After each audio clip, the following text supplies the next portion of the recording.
I was like, where's all my energy? So I'm going to try to have a little more energy because you have to have more energy than you think you need for it to actually come across to people, because it'll come across to you, but then it might not come across to like other people. So I have to be like extra obnoxious sometimes. Let's amp it up, Jess. Yeah, exactly. We're gonna positive feedback loop the shit out of this. That's gonna be the beginning of the episode. Actually, I'm gonna put that before the theme music. Okay, cool. Let's go.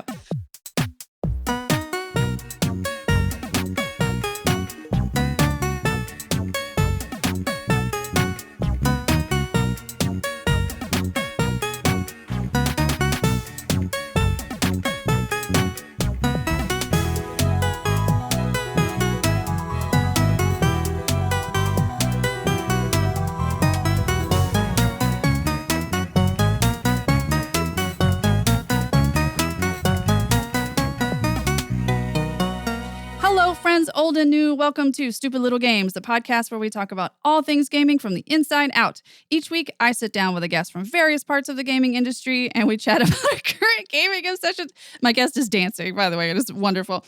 We chat about our current gaming obsessions. We tell stories from projects past or present, and then we'll play a stupid little game that I've written specifically for each guest. So I'm Jess, by the way. Thank you so much for coming back. I really appreciate every single listener out there. You're all wonderful people and very handsome. So today's guest is an almost 20-year veteran of the gaming industry. So past roles have been at Crowdstar, Rovio, Megazebra, Embark, and Ubisoft, just to name a few. These days, you can find him as the engagement and narrative director for Avalanche Studios in Stockholm. Also, what the hell is engagement director? We will talk about it a little bit later. He's also one of the warmest and funniest guys that I've ever had the pleasure to work with or just know in general. So please welcome the incomparable Matthew Laurence. Woo! Oh God, the pressure. Although I appreciate the applause. Thank you. It's great to be here, Jess. I was thinking about getting like an actual little applause button. Oh, you should. Yeah, you should have a soundboard for this too. So if you say something I've looked at it. like really impactful, like ooh, ah. I've thought about it because I've gotten the content creator itch, and now as everyone starts thinking eventually is maybe I should stream. But welcome so much, Matthew. I'm so happy that you're here. How are you? I'm great and very happy to be here. It's so kind of you to let me on your podcast and inflict me upon your listening audience. Hello, listening audience. Well, I mean, I've successfully conned you into being on it, so I'm happy to do it. So, haha, audience, you get inflicted upon. You're welcome. So, how are things in Stockholm right now? How's the weather? Oh, I mean, you knew this answer even before you asked the question. It's gross. It is cold and dark. I grew up in Florida, by the way. So if it's not 24/7 sunshine, I don't even know what I'm doing with myself. Basically, every morning I awaken from my own grave and drag myself into what passes for sunshine here in this lightless void. So it's not that bad, really. For instance, just this past weekend, we went for a really nice walk, my wife and I, and it was a beautiful sunny day, as long as it lasted. It was clear skies, and it had snowed recently, so everything was in full winter wonderland. And as far as I could tell, the entire Swedish population was out in nature, riding on cute little sleds. We walked around a frozen lake, and they were on skis, and ice skates going across the lake. And it was extremely picturesque and cute. So there is a nice side to winter in seasons, I guess. You can be literally in a Snoopy cartoon. Basically. You're hanging I had a scarf out, and everything. Hanging out in peanuts. Yeah, whenever I visited Stockholm and folks when it was nice outside, just everyone is outside. Everyone. Yeah. And you just see this, people are basking kind of like lizards in the sun before it gets cold again, just kind of sitting out, just give me the vitamin D before the sun goes down in 14 seconds and I need to go back inside. Yeah, it's rough. It's really the dark rather than the cold. And again, I do actually appreciate the seasons. It's not like the tropics where everything just kind of smears into a kind of cycle of hot and less hot. But there are the downsides. Just it's always a constant production to just leave the house. You have to put on boots and coat and hat and everything, and you can't just kick open the door in your flippy floppies and just live your life in the glorious sunshine.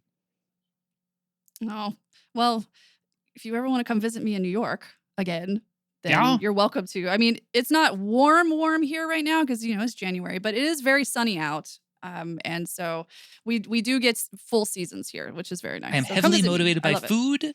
So New York has an amazing food scene. So it doesn't actually matter what the weather is as long as I can, increase my caloric intake. Yeah, New York City where you can get Ethiopian takeout at 3 a.m. delivered, and it's just the best place on earth. Best Amazing. place on earth. Yeah. Well, before we get into anything else, I want to know about your current obsessions. What are you playing these days, Matthew? I am playing tons of games. I am a huge fan of games of all kinds, but because I am a diligent and learned member of the games industry, I of course have to play lots of games, not because I actually derive any pleasure from them, but for research purposes. So Sure. that's my cross to bear. Most recently, just finished the Indiana Jones game, which is excellent. If you haven't tried that one already, Fabulous.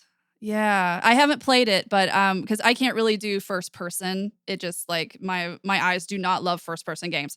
I would be curious to see how you did that one. I mean, I would try it. It looks so much fun, and anyone I have talked to that have played it has absolutely fucking loved it. Like, I don't know anyone that's like, it's fine. They're like, no, especially folks of a certain age who remembered the Indiana Jones movies from the 80s.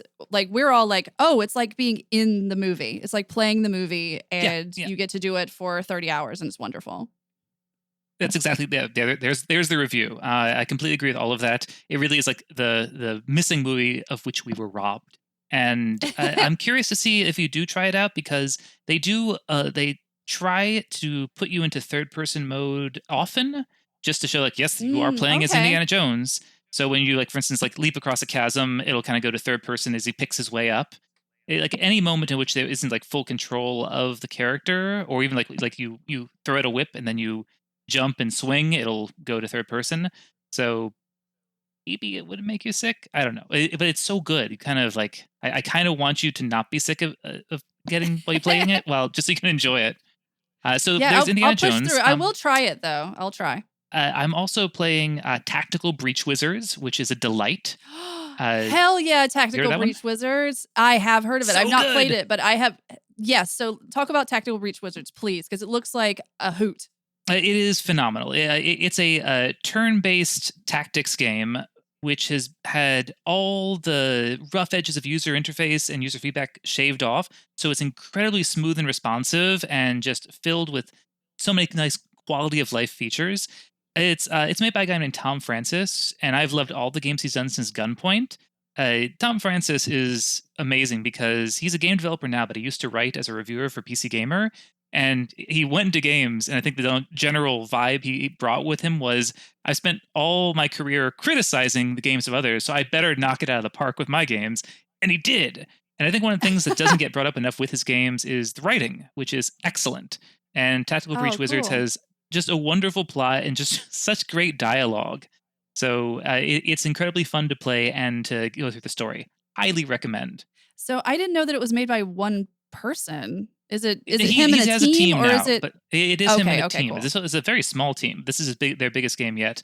But he really went into, I think Gunpoint only had a handful of people besides him. He's not a solo developer, but he's close, I believe. So talk about the gameplay for folks that have never heard of Tactical Breach Wizards. So I can mention it's a turn-based tactics game, but has a lot of great quality of life features. So you can kind of rewind what you've done, unlike something like XCOM, where you get committed and then you get, you miss your 95% shot and you save scum. Here it's just like you just reload a step and you know precisely what will happen and what all the outcomes of all the actions will be. And it's more puzzly than I think a lot of those games tend to be, which is also great though, because you can come up with a lot of clever solutions to the level layouts and the enemies that you encounter, because your whole cast of characters has interesting wizard / Rainbow Six abilities. And so you spend your time trying to like defenestrate people and I'm not going to spoil all the various characters in it because each of them is a delight, but you are trying to basically set up a series of very cleverly connected tactical decisions through these NPCs in order to win rooms as quickly as possible or with specific goals and puzzly moments involved. I feel like I'm rambling on this, but what I'm trying to kind of dance around is that they have a whole achievement system that is unique to each character. And like, for instance, one character might be all about finishing quickly. Another might be about being the only one who takes damage, that sort of thing. So it adds another fun layer on top of the really fun gameplay. Also, you just said one of my favorite words in the entire world, which is defenestrate. Like defenestre is the best word. It literally means throwing someone out a window. Oh yeah, and the game And is it's aware of just- that and loves it.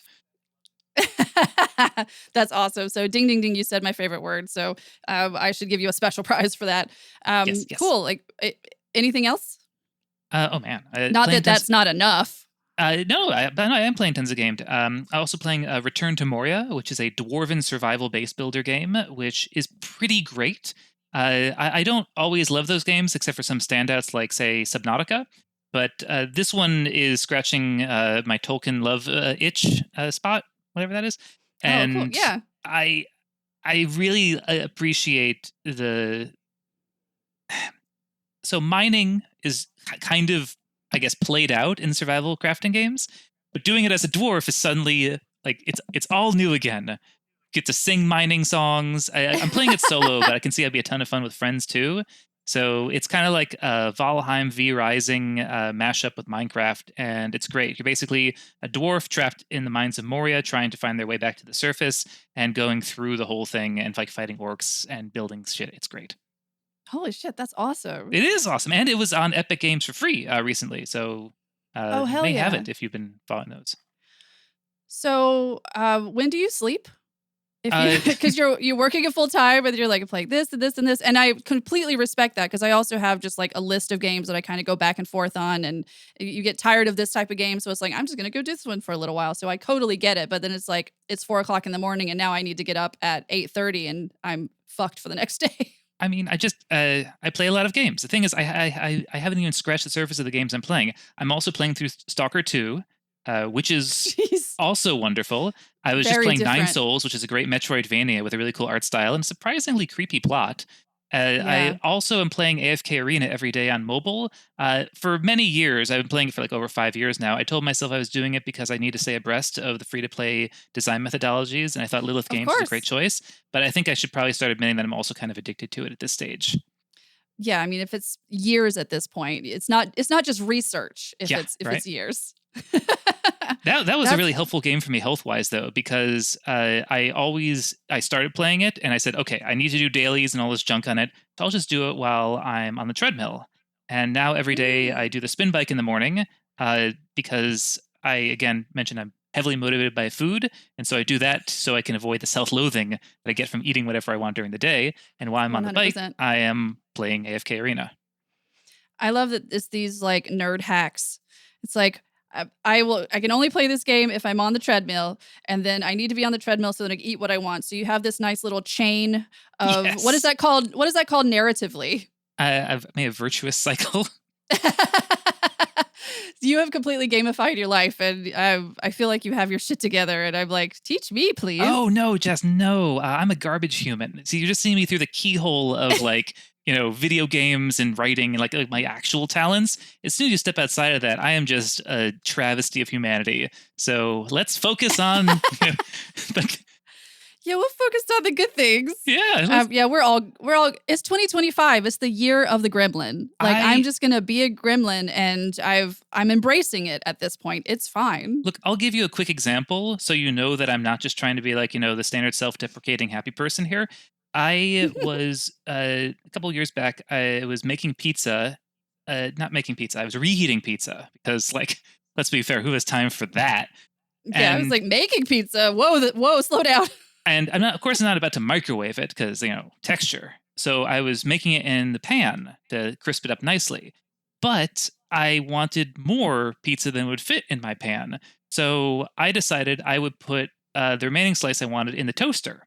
But of course, I didn't put the toaster on its side or anything, because why would I do something like even vaguely intelligent about this? So the cheese melted into the toaster and then got hardened and stuck into it.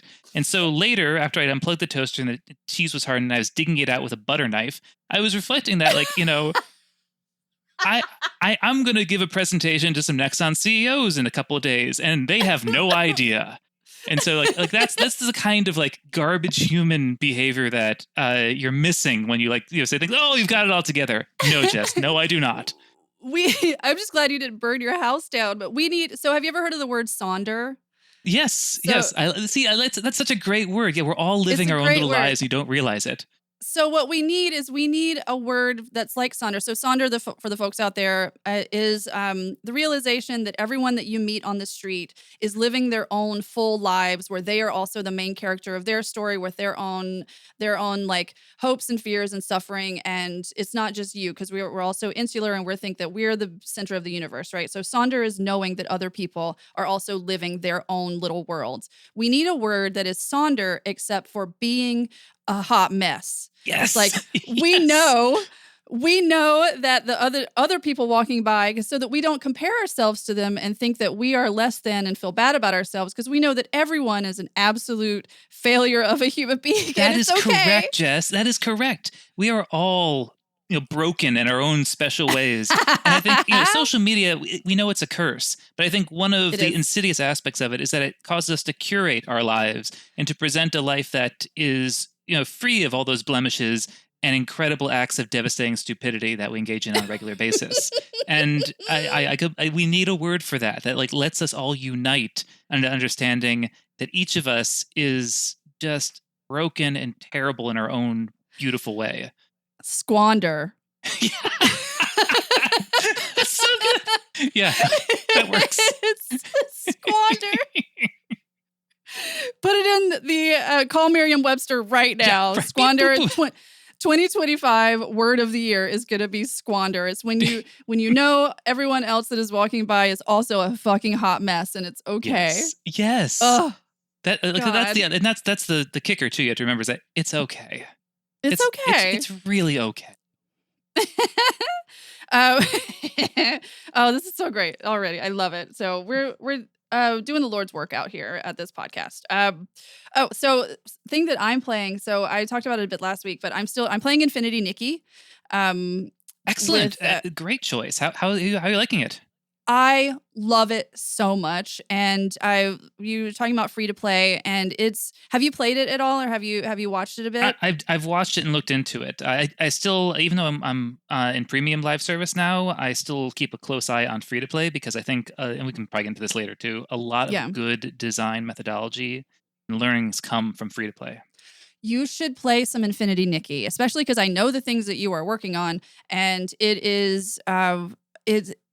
has surprised me in so many different ways, because it's a free-to-play game, but it's completely open world, and it has a super fleshed out story that you don't really get in too many free-to-play games. And it's been compared to like Genshin Impact, which admittedly I have not played Genshin Impact, but what's wild to me, and I did talk about this a little bit last week, so I'm not going to rehash the whole thing, but it has subversive writing.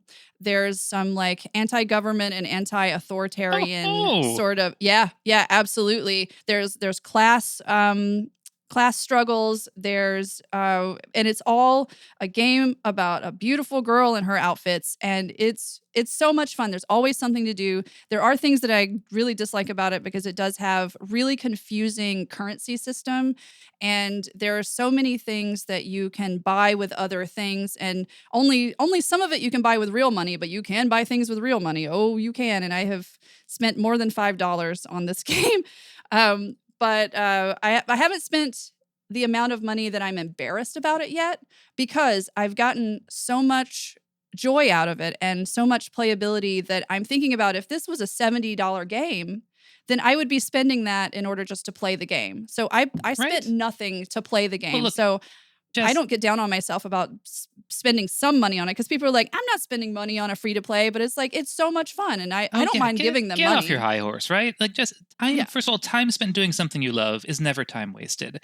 And if you want to contribute money alongside time to something you feel is worthy of your dollars, then do it.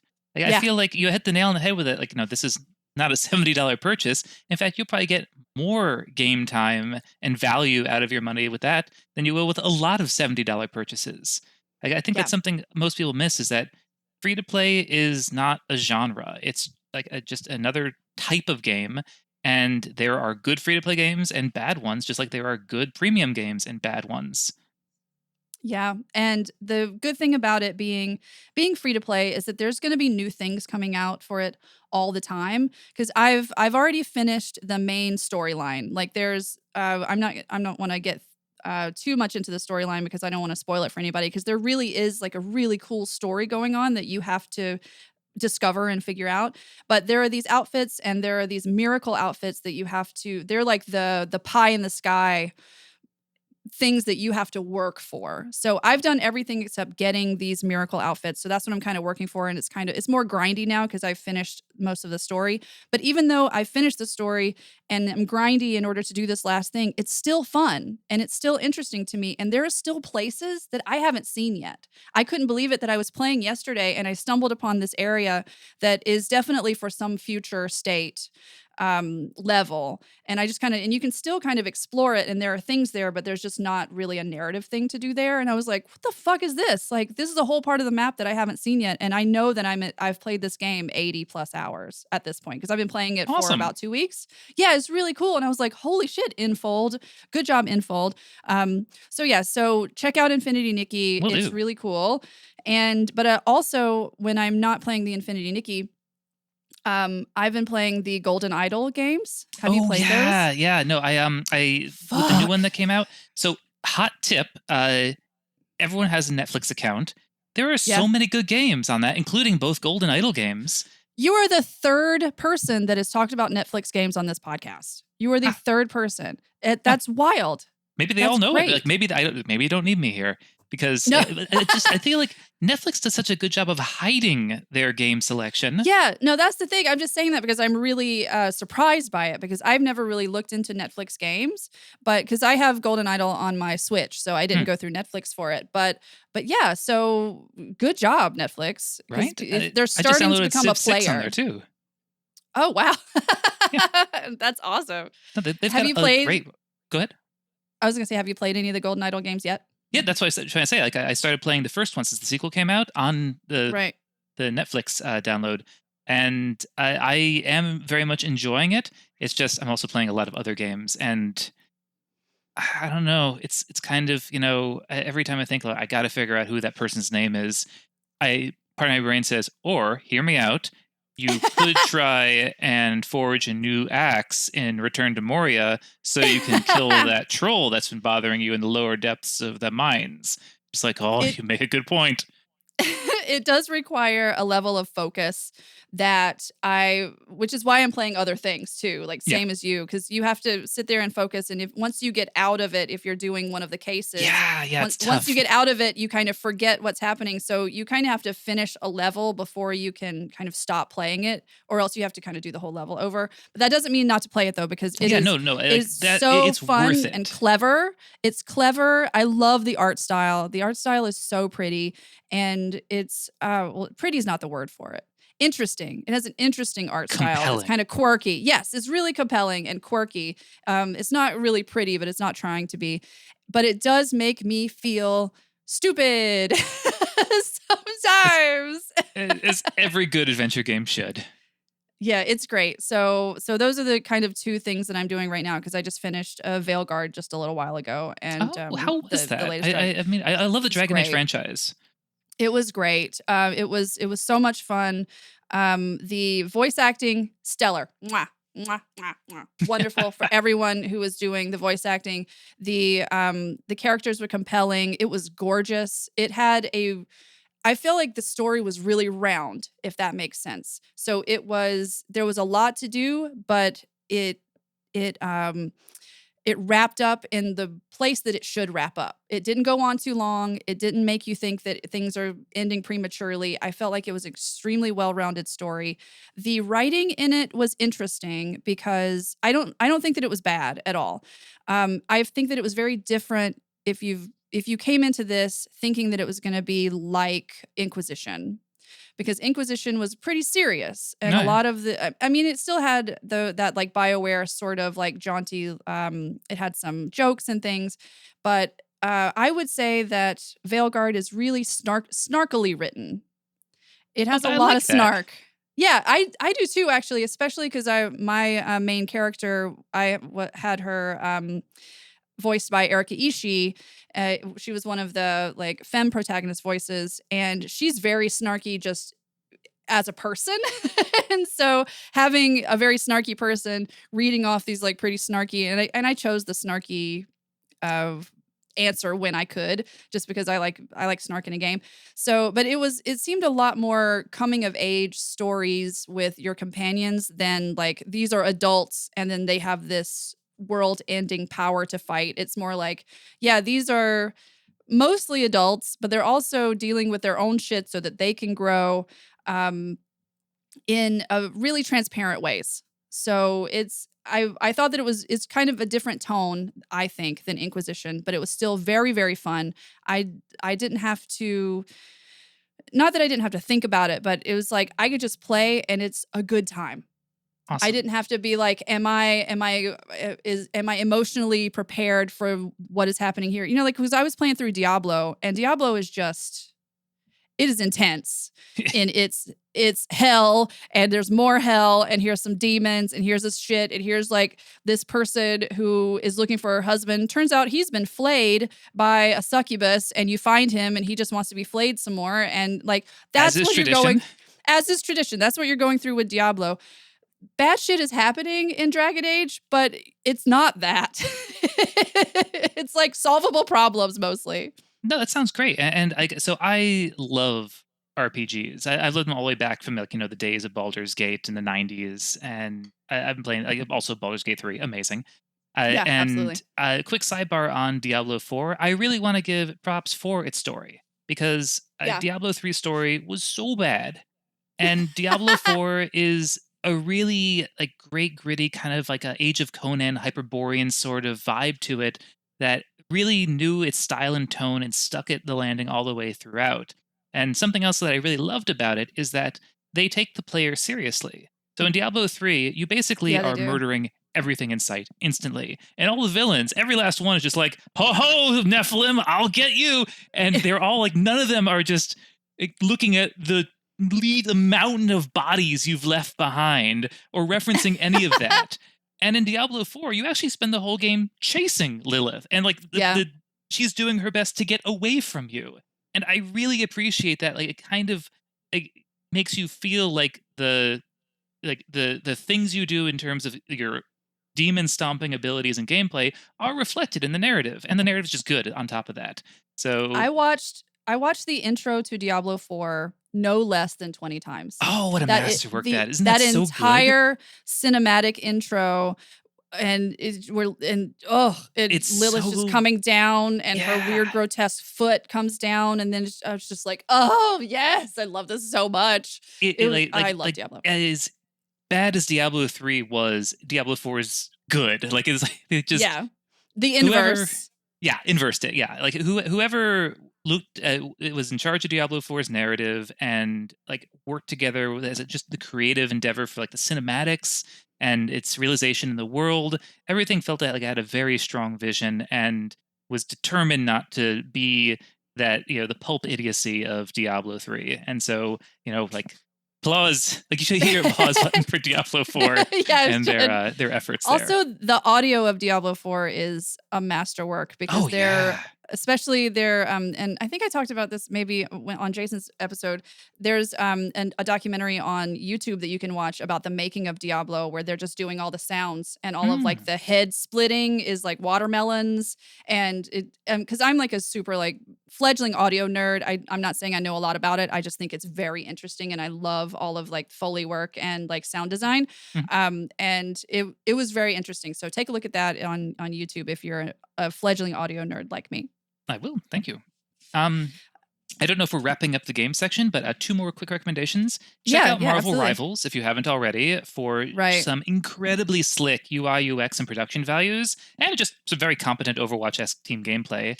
And play Tricky Towers with a friend, Tricky which is Towers. Tricky Towers. It's been out for a while now, but it's essentially like PvP Tetris.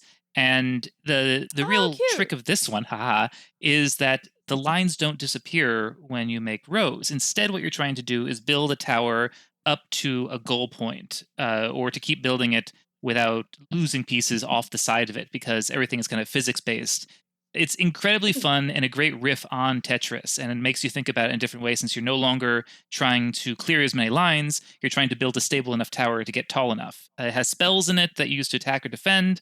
It's really fun, and a great co-op Oh, game. cool. Cool. Yeah, Tricky Towers. If I had friends, I would play Tricky Towers with someone. No, Jess. No, but yeah, you're right. I think it is a good time to stop and have a quick ad. So we'll be right back. Do-do.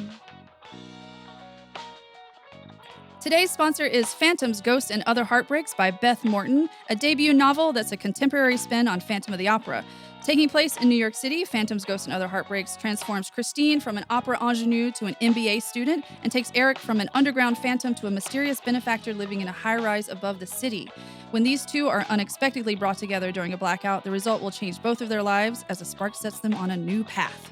Now, I'm not usually a romance girly, but this book it's spicy where you would like it to be spicy, and then it's really charming everywhere else. So look for Phantoms, Ghosts, and Other Heartbreaks by Beth Morton right now. So when this podcast is out, it will have already been published, and you can get it on Amazon for the paperback, or you can get it on Kindle Unlimited if you prefer the ebooks. So thanks to Phantoms, Ghosts, and Other Heartbreaks for sponsoring this episode. I'm looking it up right now because that sounds good. And It's cool, right? Yeah. No. Ooh, it's got good reviews on Goodreads too. This is nice. It does. It does.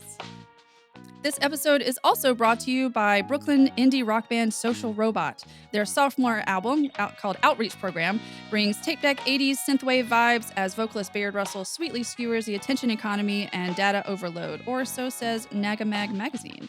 And by the way, if you've heard the theme music for this podcast, you've already heard Social Robot, and I love my theme music, so you should check them out. So go to socialrobotmusic.com, or you can search for Social Robot on Apple, Spotify, Napster, LimeWire, or wherever you pirate your favorite music.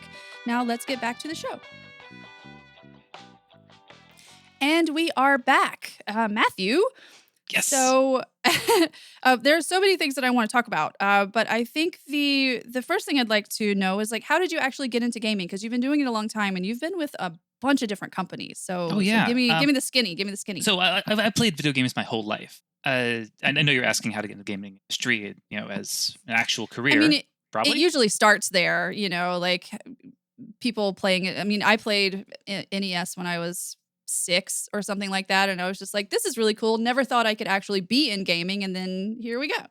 So I very similar actually. I got into games, actually with PC games, when something like 4 or 5. No idea what I was doing. Terrible at all of them. But my dad was into tech and computers, and so he set me up with some of them. Then got into NES when it came out, and was I was lost forever to it. That was the end of me, Jess, and the beginning of someone new who loves games and has played them his whole life. Here's the thing, though, is that I always wanted to go into games, but when I was growing up in the 90s, all the game schools and programs to get into it were art and programming. And I was terrible at both of those things. And so I was just like, oh, well, dream is dead. Never going to do that. So I went into school, undergrad for psychology. And as I was finishing up my degree and going into grad schools, my mom sent me an email for a program called the Florida Interactive Entertainment Academy, FIA for short, which was a graduate program accredited by and built out of the University of Central Florida in Orlando.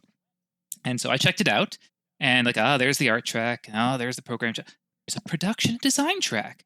I could do this. So changed the course of my entire life thanks to my mom's email. Moms are the best. Thanks, Mom. And joined the program. It was very new at the time. I was in the second cohort ever, and the only spring cohort. So joined in January, essentially. And got a job before I even graduated, working at a local educational games startup in Orlando called 360 Ed. And from the strength on the work I did there, I got hired as a game economy designer for Crowdstar, Burlingame on the other side of the country.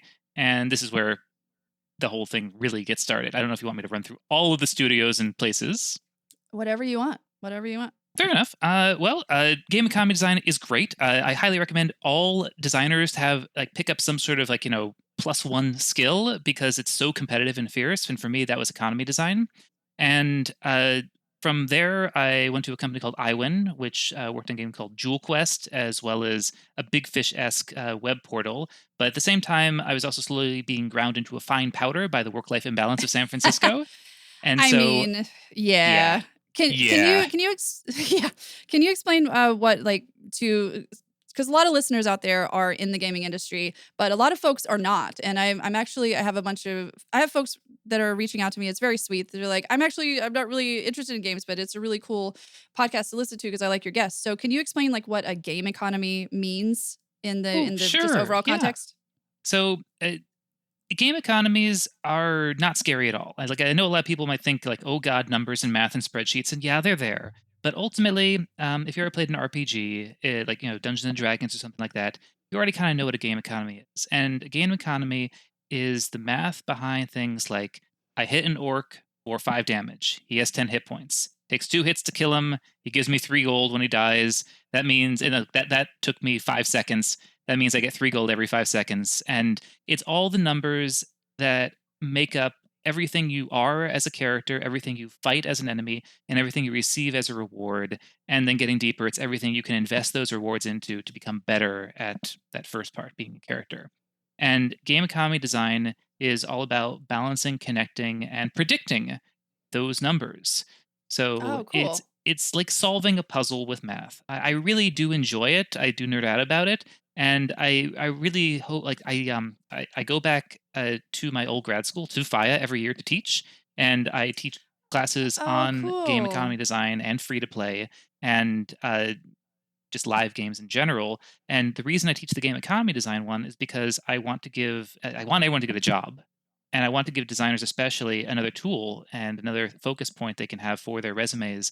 And here's the other thing: game economy designers are super rare, and super valuable in the industry. So it can be a very valid career trajectory and path. And all of it comes from just being interested in these numbers and how they balance and how they connect. And I've known a lot of like game economy designers who are much smarter than I am, who will build scripts and insane functions. But ultimately, all you really need to start is algebra, and a knowledge of and like logical connections and simple math. Get yourself going. Because like take that example of the orc who's giving you a few gold every time you defeat them. If you take those numbers and say that happens every 5 seconds, and I know that players are going to play for X number of seconds, you can start to figure out the average earn rate of gold from fighting orcs and how much faster that'll go if they improve themselves, and get an idea of roughly the advancement progression curves of your players. And then you can balance things to make them fun. So, like, I'm sure you've played games where things are either way too grindy and they take forever and that sucks, or they flip the equation the other direction and it's way too fast and you feel like nothing really Yeah. matters because everything is like insanely inflationary. Being a game economy designer is about making that journey fun. It's about letting players feel real worth and value from their choices and their work fighting. Cool. Thank you so much for explaining that. Because I mean, in my head, I know what game economy is because I've just been in the games industry, but I've never had it like explained like that. And I kind of feel like I learned something today. This is an Oh my educational god! podcast, everybody. Everybody. Okay, so sorry to interrupt you with like game economy questions. No, no, So no, yes, interrupt you away. were. It's fine. It's fine. I'm really glad it was helpful. I like partway through as I was hoping like I hope I'm not rambling. I hope this is making sense. So this is good. I'm glad you No, liked it. it absolutely makes sense. Cool. So work-life imbalance, crushing drudgery of the rat race in San Francisco. San Francisco, Jess, New York was way better. Yeah. It led me to being very open when Rovio actually reached out to me, curious if I wanted to join them. And I was, but I kind of like, did the interviews thinking, well, I'll never get this. And joke's on me, Jess, because then I was living in Helsinki, Finland. And oh Wow. boy, that was a bit of a adjustment because remember, all the other stuff I just mentioned took place in Florida and San Francisco, Then two places Finland. not known for weather variation of any sort. Right. I So saw snow did for the you first time have in my adult life in Finland. did you have any sort of winter jackets before you went there, or did you go with your like Florida winter jacket, which is basically a members only jacket? I so I was in San Francisco at the time, and I remember very distinctly going to a North Face outlet somewhere in Oakland and like buying a few random jackets and hoping they would. They did not work. I needed more heavy No. stuff, but at least it wasn't as bad as all that, you know. Yeah, well, it does get at least a little bit colder in San Francisco at night. Like it'll get pretty chilly, but you still don't need the Canada Goose in No, San you really Francisco, I don't. don't think. So from there, I went to Megazebra in Munich. I love Rovio. That was like just an amazing company and wonderful people. If it weren't for the fact that Helsinki was Helsinki, oh boy. Like as much as I'll complain about the weather here, I think the surefire way to really enjoy Stockholm is to live in Helsinki for a couple years. At least back then, because it was, and I think if I went back now, I'd do a lot better. Because first of all, the people are amazing. Love Finns. Everyone was incredibly Yeah. polite and kind, and just the nicest. But the food was not great, and the darkness, and I do better now. But I feel like Stockholm is so much more approachable and livable. So I really do like living here, by the way. I am on track to get my citizenship soon, and I'm very excited about that. But I'm jumping ahead in the story. Awesome. So went for there, fled from there to Munich, more like. Didn't really jive well with the working environment there in Mega Zebra. So moved from there to Ubisoft in Abu Dhabi, United Arab Emirates, which was Yeah. a heck of a change there. Went from the land Yeah. of all the beer and all the pork to the land of no beer and no pork. And like hot, right? Like how Oh hot my is it god, in Abu hot! Dhabi? So I thought I knew heat growing up in Florida, but and also you hear the desert, you don't think humidity, but it is That's hot. right. It's like a sauna every time you step out during the summertime. Winter is Jeez. great. It's like 4 to 5 months of perfect weather, but then it turns to hellfire, and it was warm. But did well there. I actually really enjoyed living in Abu Dhabi. Spent about 4-ish years there before the pandemic pushed me to like basically go back to a place that felt a little more stable, not because there was only like one game in town, so to speak, as Ubisoft. Right. So I wanted to go to another hub of gaming studios. And that was Stockholm. I joined them Yeah. in Embark, and then from there went to Avalanche, and I've been there ever since. Nice. God, you've been fucking everywhere. I know. I can tell you, Stockholm wins. I'm not moving. I'm good here. I do like Stockholm a lot. Like I've been to Stockholm a good bit, especially when we work together. And it's interesting the amount of like the weather is very similar to New York. And for folks listening that might live in Florida or in some of the southern states, like they think New York is freezing. And I'm like, yeah, I mean New York is colder than where I grew up in South Carolina, but it's not freezing. Like it's really nice in the summer, it's really nice in like the spring and the fall. In February, it might get a little bit colder, but and then I was really surprised the first time I went to Stockholm because I thought it was going to be so cold because you hear about Yeah, It's it's not Sweden. bad. It's going to be so cold, and it's like no, it's almost the exact same climate as New York. I had no idea. It does, I think, get a little bit colder in like January, February, but not much. If you go No, to the it's north of really not Sweden, bad. north of Sweden is a different story. I have heard that, yes, but no, I'm right there with you. Stockholm's weather is really like again we joke, but it's very approachable. It is pleasant. So if anybody wants to visit Stockholm, go visit Stockholm. Yeah. They have a Viking ship from 1658 or something like that, and it's still intact. You should go see it. It's wonderful. What sort of advice do you have for folks that might be thinking of relocating for a job? Like maybe what were some of the lessons that you learned and some of the hardest parts about just I mean, because you upended your life every few years, it seems like. Ugh, Because I did. No, you're not ultimately you're going to live a very kind of normal humdrum existence in a foreign country very quickly. You'll realize that you go to this grocery store, you buy the same things. It might take you longer to find them at first because they're in different languages, but you'll make the same meals. You'll live a very similar life. You'll go to work, you'll commute. And I think a lot of people, like especially when they go on vacation, are amazed at all the new things they see and like all the cultural opportunities and new peoples. But I think what a lot of people miss is that you're just living your life. You're just doing it in a different country, and that part's not hard. Not even like all the paperwork and the relocation stuff isn't hard either. It's just time consuming. The hard part is leaving your friends and family behind. That yeah. part sucks. I also deeply miss Target and Taco Bell, but those are more personal loves of mine. But friends and family, like a garbage human. Don't forget, Jess. Squander, Friends and squander. friends and family are the thing that will hurt the most. And even though we're much more connected, like I play Dungeons and Dragons with high school friends of mine, my oldest friends, every other Oh, weekend. rad. Yeah. And just do it online thanks to the magic of video calls. But it's not the same. You will still Yeah, it's not deeply the miss same. them, and you will go home eventually, and you'll realize that you're not home anymore because you can't go home again because things have changed since you left, and you will feel a distinct sense of being unmoored, and that will never go away. And that does suck. But what you do get in exchange is just you get to broaden your horizons, see the world from different angles and through different eyes, and it's worth it. It really is. Just know that it's like I said, the grass is always greener. Nothing is perfect, and the downside there is that disjointedness from everything you ever knew. Um, I feel like you are having known you for a while, your personality I feel like it's easy for you to talk to people and to make friends because you're such a warm, like affable sort of guy.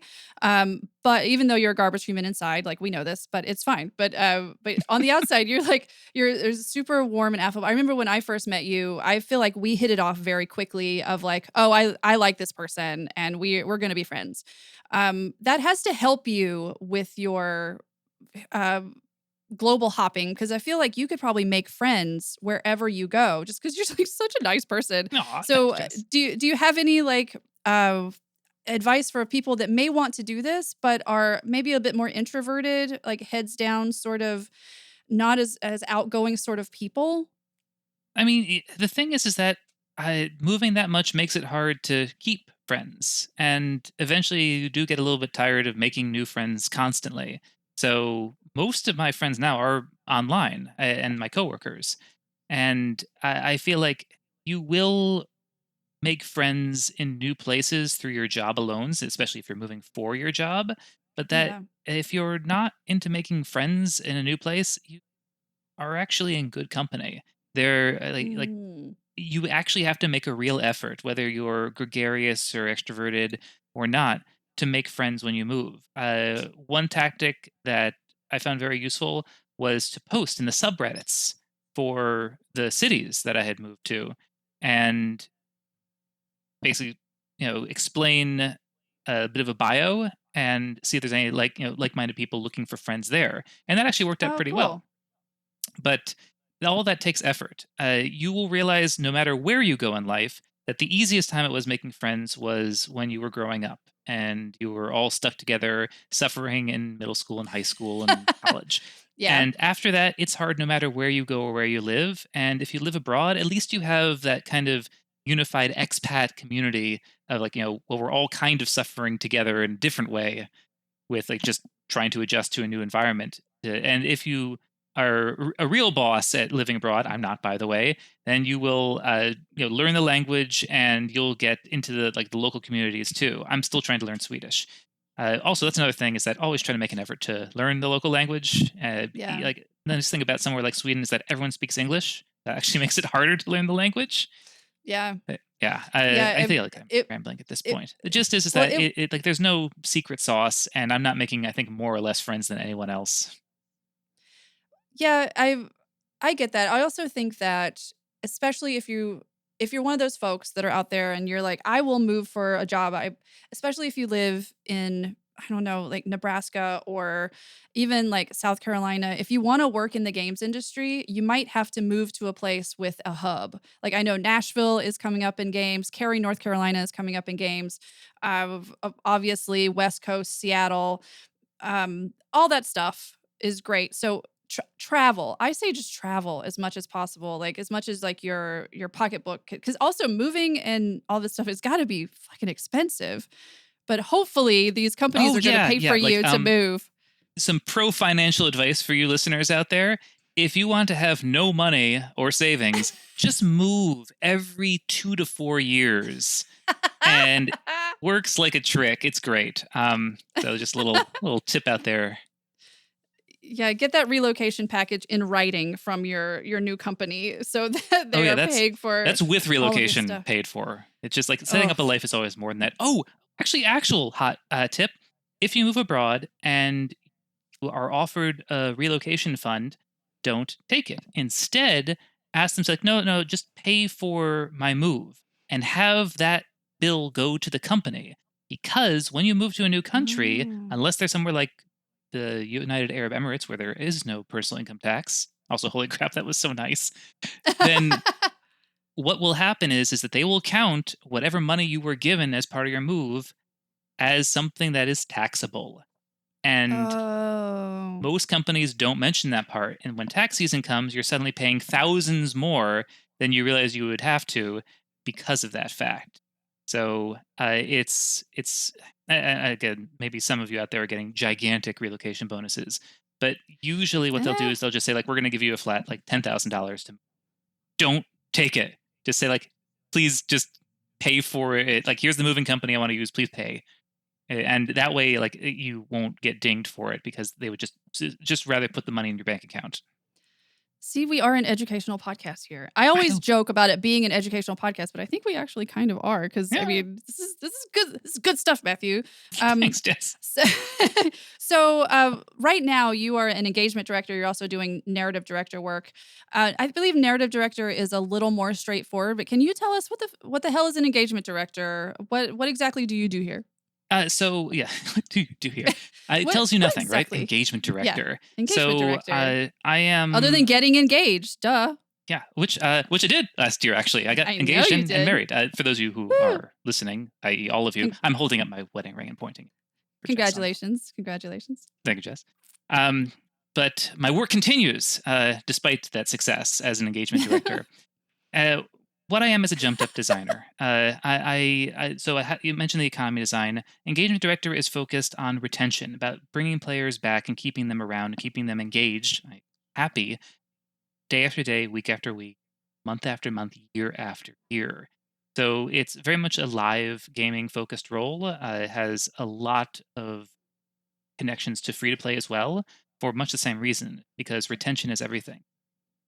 That's a quick little bit of free to play positivity segueing here, which is that I know free to play is the devil. I know that it is all about horrible social psychology manipulation and trickery about getting your money. But here's the thing: that doesn't work. Being evil is not profitable. Even if you look at me as the capitalist devil man of the gaming industry, I would be telling you, for the pure reason of profit, to be good, to focus on fun and engagement first, because you cannot monetize off a non-existent player. And there are so many games. I you you out there listening, is your Steam backlog disgusting? Do you have hundreds of unplayed games? Of course you do. There's so much Oh competition God. out there that you cannot succeed on evil. You cannot succeed by being manipulative and being a crappy gaming experience, because if players encounter that, they will just leave for an actually good game. So, first and foremost, you need to make something that retains, that engages, that's fun. And then, if the player is around, there's a chance they will monetize. And that's the whole shooting match right there. And so my job is, especially now since I'm focused on premium games and live gaming, about retention and engagement. And like, it's not free to play, so the monetization focus isn't there. But that doesn't really change my job, because my job really was always about engagement. And that means that my focus is heavily on systems and meta design, about gameplay structures and loops that give players value for their time, that make coming back to it and investing their time, or their friends, even bringing friends in, feel amazing. That they have like the most insanely positive return on their investments, their ROIs, for dealing with your game rather than your competitors. Okay. Cool. And then I'm also a And guest narrative director, so also. yeah, and we talked about narrative directing a bit like when Ben was here. So go back and listen to like the second episode. It's called "Everything You Can Fit in Your Hole." um, it was about a game, I promise. But how do Was those it Donut two? County? Yeah, we were talking about Donut It's so County. good. Sorry, keep It going. is so good. Speaking of narrative, like that game is fucking hilarious. It's there's so many little gems that if you don't kind of get into like all the Trashopedia and all this stuff, like you just miss all of this amazing stuff that they wrote for this game. But yeah, Mm. Donut County is amazing. But how does your engagement director self lend to being like a narrative designer? So, narrative is just another form of engagement. It is a very expensive form of engagement because oftentimes narrative is bespoke and like I'm sure some of you are out there saying like, well, what if you use AI slop? Yeah, we don't do that because it sucks. Yeah. We like Yeah. it all has to be written out, voice acted by actual human beings, and usually put into cinematics, and all that costs a ton of money and effort for something that players see and then discard. Like I praise Diablo 4's plot, but I know all of you just tore through that so you can grind endlessly in Hell Tides for various progression currencies. Also my job. So narrative is an utterly vital. You have to have a really solid, strong, and effective narrative, yet incredibly painfully expensive part of game development. And for me, it's about balancing the two of them. And I liken it to saying like another quick sidebar, this time into Magic the Gathering. So, Hell Mark yeah. Rosewater is an excellent designer. He's been the head designer for Magic for decades now, I think. And he writes some great blog posts. And one of the things he mentions in one of his posts is player profiles within the Magic design team. And they talk about three main ones: Timmy, Johnny, and Spike. And that's all focused primarily on mechanics and how players approach cards. There's a fourth profile called Vorthos. And Vorthos doesn't care about the Vorthos. cards and the mechanics. He cares about the lore, the quotes on the cards, the art, the overarching theme and setting that in which the magic sets take place. And I think it's so vital to always remember Vorthos and focus on making sure that they are also delighted by the theme and setting and narrative and context and dialogue of your game. And so this is a very long-winded answer, I'm realizing now. But anyway, to draw back to your question of like, how does that tie into engagement direction? It ties in really well because narrative is another form of engagement.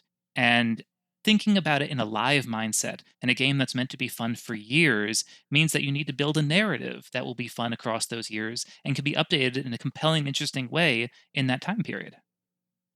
Do you think about replayability in all of this as well? Oh Is that yeah, like something sure, that absolutely do. And that's a great point, Jess. Actually, because narrative can be very dangerous for replayability. And I'm not talking about unskippable cutscenes. I'm talking about things that sounded like a really cool, fun idea and would have been if players were doing it once or even twice or maybe even thrice. But if they're doing it 100 times, so many things that we would consider really fun and engaging from a narrative standpoint become the utmost drudgery and annoyance. Just like I got to talk to this guy again. Ugh. yeah. Because like I've heard all of his lines already. I just want to sell this and go back into the field. Gotcha. Okay. Is there do you have an example maybe of something that is a narrative heavy but is really fun to replay? Sure. World of Warcraft is Gotcha. a great example of this because it is very narrative heavy. You constantly have the bosses yelling at you and yelling their lines at you hundreds of times as you try and do another raid. And don't get me wrong, there have been plenty of really bad story beats in the long history of World of Warcraft. But I would hazard that more often than not they get it right. And they are I think Wrath of the Lich King was the all-time peak of World of Warcraft and did a great job, especially with the instanced moments and cinematics of really getting it across. But we just remember that like they had to build that around the assumption players just doing that every day for years. That is Yeah. so hard, and a lot of it became memed. Like it's all vanished now, probably into the cloud. But you'd have like too soon, Executus, you've awakened me too soon for Ragnaros, and like they would become a meme because you would hear it 40 goddamn times because you're Yeah. running that stupid thing every single time. And so there's that very careful balancing act between getting across flavor and fun and narrative context while not pissing everyone off because I've heard this already. Have you ever written for a roguelite? I have not actually. I love roguelikes. I feel like that is a very interesting space, and you'll see most of them, if they include narratives, have them either auto skipped or play a truncated version of their like little cutscenes and cinematics the next time you go through them. But I'll take this moment to plug Caves of Cud, which is an Yes. amazing game. Yes, Caves of Could. And it's what, ASCII or whatever? Is Yeah. it done? I mean, Yeah. it's amazing. Yeah, sorry. It's tell a us about fantastic Caves game. of Could. Yes, tell us about Caves of Could. Oh, it's a roguelike. It is super lo-fi graphics, like Jess mentioned, kind of ASCII style art, and it takes place in like this post apocalyptic future that's all weird and solar punk, and it feels extremely vibrant and lush and full of lore, despite being extremely basic graphics. You can Yeah, call them graphics, yeah. and they achieve this through some dynamite writing and also a lot of procedurally generated history that just makes the world feel so lived in and unique. And that is a great example of narrative and writing in a roguelike environment that doesn't get in your way and it serves to elevate every moment of the experience.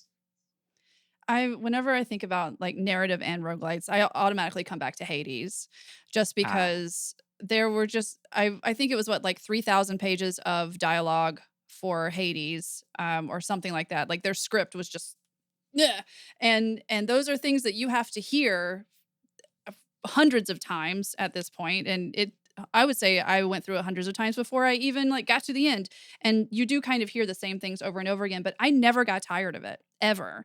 And I no, was just like, it's so the reason. So Hades is a great example, but it's also a dangerous example, and I don't like bringing it up because it's too good. "Oh no, It's like I'm if sorry." someone no, it's good that you brought it up because it is a perfect example. But the problem is that if someone doesn't like roguelikes and they get into that's their first, it's ruined. They're Mm, ruined because it's the yeah. best. Well, then you have something like Balatro, which is also a roguelite with like I no guess, narrative yeah. basically, other than the Joker laughing at you every time you lose. I'm gonna make it a point to like bring up Balatro every episode of this podcast. I think I have Well, you because should. it's one of those that I even when I'm playing other things, I'll just go back and do like a couple of runs of Balatro if I have a few minutes. And I have it on my Switch. I have purposefully not downloaded it on my phone Hmm. because I don't want to have that temptation with me all the time. But I'll just go back to Balatro, and it's what I love it so much. But it's no narrative, but also so much fun to go through, even though you're doing the exact same thing 19 million times. So there, all I'm saying is it's a spectrum, I suppose. It's true. Then I'll amend that to say like narrative-driven roguelikes. Hades stands apart. Yeah, it is kind of the upper echelon tier of them. Yeah, oh my goodness. It's so So, good. It's like if you are listening and haven't played Hades, I mean, it will ruin you, but do it. it's also just so beautiful. And I remember them talking about when they were making the characters, they wanted everyone, no matter which character, to be imminent. And am I gonna get in trouble for saying this? They wanted them all to be imminently fuckable. Is I mean, for I remember hearing every that, and single I mission accomplished. And yeah, because why would who would you everyone get is in trouble gorgeous. with? Like, do you have I don't know. is your I mom going to don't come know. on the call and be like I cannot believe I heard that language from No, but I just remember saying they just wanted every single person to be like just so eminently fuckable. And I was just like, what an interesting thing. I thought it was interesting for the actual like devs to come out and say, like, here's what we had in mind when we were making all these characters. And I'm like, yep, mission accomplished. You did it. You Yeah, did it. yeah, And I didn't play the Hades 2 demo when it came out because I wanted to wait. same. I'm gonna wait until it comes out and then I will play it. But yeah, it's yeah, play Hades. If you Yeah. haven't played Hades, play Hades. It's Yeah, great. mm. Play Hades. So outside of your vast gaming career, you are also like a published author, Yeah. which I just learned about today and I'm kind of in awe of. So can you like tell me about Freya? Sure.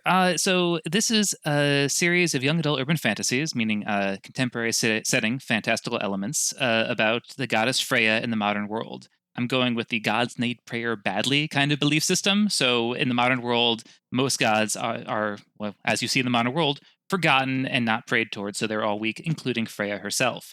And the story kicks off with her in a mental institution, not because she has to stay there, but because people actually believe her there. And she can just kind of like coast and chill, which gets interrupted by someone who appears and offers her a job and knows exactly who she is. And that's where things go from there.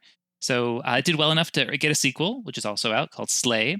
And actually did well enough to get a third book in the trilogy, which capped off the trilogy, which is written and done and I got paid for. But then the pandemic kind of ate the imprint within Macmillan that was in charge of like owning it and publishing it. And because publishing laws and rights are a draconian mess, it Yeah, they means that are. it'll Jesus. never get published, and the rights, I don't know where they are. So if you actually go out and read books 1 and 2, just message me, email me, and I will just send you a reader's copy of book 3 so you can finish the trilogy.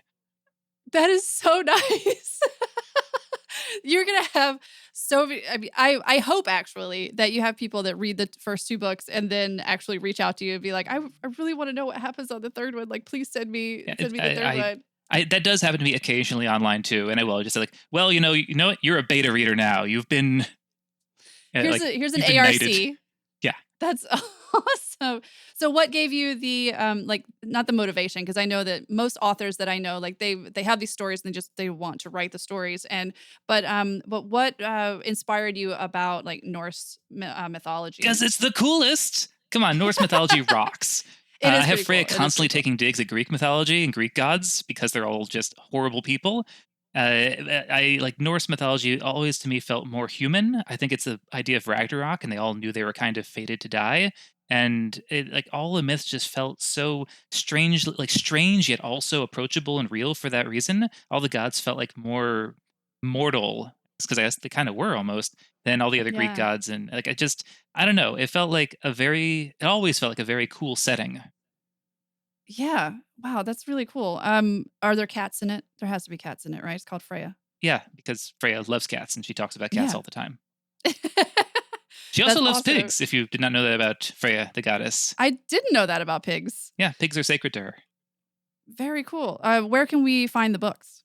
Oh, Amazon, uh, probably other places, including like piratical sources. If you look, I'm not getting paid for them, so Oh, you're not getting okay. Well, then just look up Freya by Matthew Lawrence, and then it will be on the internets somewhere, and I you can mean, read like, it. buy it because we should all support literature, but also Yeah. don't feel like if you have a line on those like underhanded high seas sources, don't feel like like, oh, but Matt will be sad. No, just read it. He'll be delighted that you actually spent the time to read something he wrote. When did you start doing Freya? Oh wow, that's a very long story actually, because I wrote it somewhere around I think 2010 or so. Or maybe like, yeah, right around there. Tried to get it published, got a literary agent, got through a publishing process, and then got basically denied 11th hour. Another one of those swallow sadness, dreams are dead moments. And then many years later, while I was working at Rovio, they had a within Rovio imprint essentially for books, and they said like they wanted to start branching out into more than just Angry Bird stuff. And so I actually sent them the manuscript, and they loved it, and they signed for it and sold it to Macmillan, and Wow. that's where it went on. But that was like years later. So the whole process between when I wrote the thing and actually got onto store shelves was 6 years. Wow. Yeah, it's odd to me. So I used to work at Barnes& and Noble a million years ago in my old life. I worked for Barnes& and Noble for 12 years. So I knew a lot of Nice. authors and a lot of I did everything there is to do in a Barnes& and Noble store. And so it is really interesting to me to see what publishing kind of was then and what publishing is now, especially because of social media. Like I know a lot of authors now that they have to be their own literary agent, their own marketing person. Like they have to be on Instagram every day posting new things about the book. They need to be on Book Talk. They need to almost have like this huge social media presence just to get people to have eyes on the book enough to even get a literary agent to talk to them. It's the weirdest thing, and you almost have to have a successful book before you can get a published successful book. And as soon as you publish something now, and they're like, "Well, where's the next one? Where's the next one?" And it's like, "I just finished this one, bitch. Hold on. Like, chill the fuck out. Like, I have a job and like kids and things like that for some of these folks." And it's wild to me how you can't just be an author anymore. You have to be an author plus your entire social media presence. It's weird. It is. I think that was something that was like becoming more and more apparent when Frey came out too.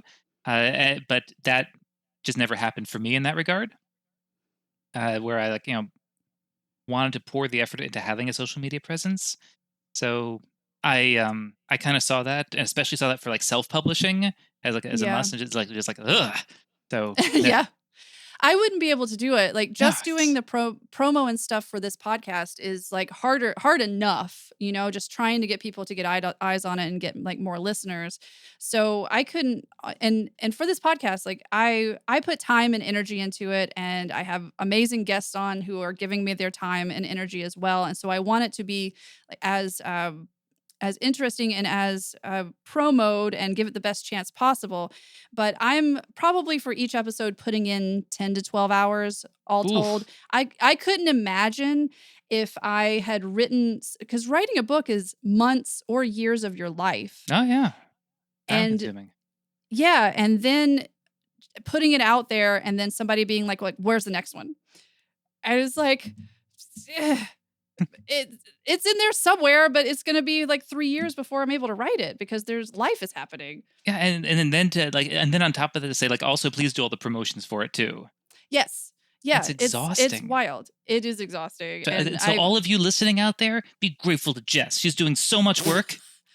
I don't mean exhausting for me. I mean exhausting for these authors that I know. I mean, I like doing the podcast as I like inflicting myself and my friends onto the unwitting public. But yeah, it's such a it's interesting when it's such a labor of love that you need to turn into a product.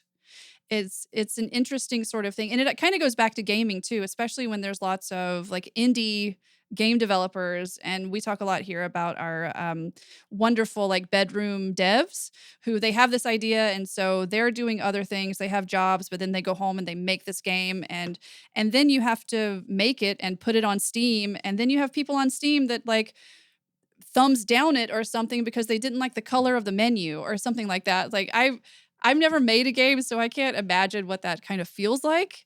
But my hats off to everyone that puts themselves through that. No, it does sound like, I mean, again, I lack the aforementioned programming and art abilities, even after all these years, Same. to do it on my Same. own. But I also tell myself that doesn't really matter because even if I did have those, I wouldn't be as good as Tom Francis. So I can just not even have to. Thank you, Tom Francis. I don't even have to try. But no, tremendous respect to anyone who goes out and does that. Even the least performing game, like you sold one copy to your friend, you still did something. You did something Yeah. amazing. You built a game on your own. Holy crap! So take it from someone who has like, God, did you say almost 20 years? Am I that old, Jess? Almost 20 Like, years. time in the games industry. I have worked on literally dozens of games that have been released, and think about the kill rate on games. So many more that never saw the light of day, and you have my utmost respect and admiration for managing to do that on your own. Holy crap! Yeah. Just hit the applause button. Applause, applause, applause. And especially when you see those stories of the singular devs whose games go crazy. Like we just talked about Balatro, like Yeah. Concerned Ape, who did Stardew Valley like 10 years ago or so. He started that by himself and it just became a worldwide phenomenon. And it's okay if your game does not do that. No, It's no, okay. it's kind of like dangerous, like just like playing Hades is dangerous to be chasing unicorns in that regard. Yeah. You aren't going to make Stardew Valley or Candy Crush or these insane outliers, and that's okay. That's That is really okay. okay. It The is mountain has okay. no top. Maybe that should be the name of the podcast episode instead of Squander. I like Squander though. There is good. But but Matthew, I want to stay cognizant of your time, especially because it's getting later there in Stockholm. I have a stupid little game for you. Would you like to Yes. play? What? Oh my goodness! This is I'm surprising and completely unexpected. Well, it is surprising because I don't tell any of the guests what the game actually is. No, I have no idea what this game is. They just know that they are going to have a game, and that the last episode, Allie was like, "I'm really nervous about this game," and I'm like, "Don't worry, do not worry, because I'm not here to try to make people out to be fools. I just want to have a stupid, silly time and have some conversations." But I will say, with your game, I think it's a little bit harder than I usually have because I have faith in you. I have Yeah. faith in you. Did you miss the part where I'm a garbage human? No, we're all garbage humans, but you can still be a smart and clever garbage human. Like it's Oh, man. absolutely okay. You're putting a Squonder. lot on me with this one, Jess. But I'm very excited. So let's get into your game. All right, let's do it. Your game has a theme song. Oh, my God. It does. That's so great. Yeah. Where in the world is this video game location? Amazing. Also, like bonus points for referencing the Carmen Sandiego game show because Hell yeah. I loved that Me so too. much growing up. Me too. Rockapella. Yes. I remember when I mentioned like growing up and having like a PC and not knowing what the hell to do in any of the games.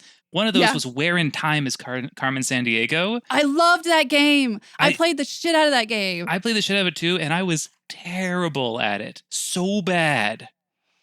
But once you got something right, it was such a yes. Yes. Oh, that was such a good game. Like I ended up in the wrong time period so much in that game. I wonder what like Rockapella would think of like pentatonics now, because there's like Rockapella was the pinnacle of a cappella music. And for folks out there that might be a little bit younger, Rockapella is the a cappella group that did all the music for Where in the World is Carmen Sandiego, and they became kind of the a cappella came into the zeitgeist because of the show, word, I believe. By the way. Yeah, thank you. And so when I was talking about doing this game, I asked my partner, I was like, "Could you do a little intro?" And he was like, "Yeah." So your game is called Where in the World is this video game location? Okay. So your game, it has two parts to each question. So basically, I'm going to describe a game, and I need to know what the game is and then where it's located. Oh, all right. So you'll get the gist of it as I get into it. So as for hints, your first hint I will give you the game. So some of these I think you're probably going to know right off the bat. If you don't know or you're having a little trouble like figuring out what the game is, your first hint, I will give you the game, and then I have another hint to the location ready to go. So I'll describe it, and then you could tell me the video game first, and then where the video game takes place. Or some of them don't take place completely in these locations, but it's somewhere that is prominent in the game. All right.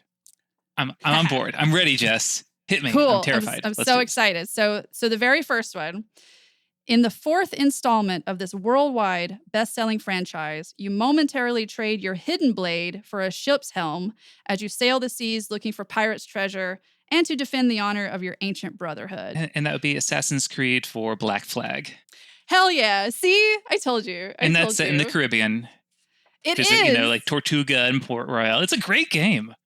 Yeah, it is. I loved Black Flag so much. And I've played, I haven't played every single Assassin's Creed game, but I have played probably most of them. Probably most of them. Assassin's Creed. Yeah, I mean, Assassin's Creed. Doesn't everybody just call it Assassin's Creed? Nobody's going to call it Assassin's Creed. But I played, but I had so much fun just having that stupid pirate ship. It was in great. The shanties. Yeah, they were good. It was real good. It was a great game. Like, why couldn't Skull and Bones just have been that? I don't want to talk about Skull and Bones. Yeah, let's just move on. Yeah. But yeah, you got that right. See, this is how it goes. So yeah, the first one is the Caribbean.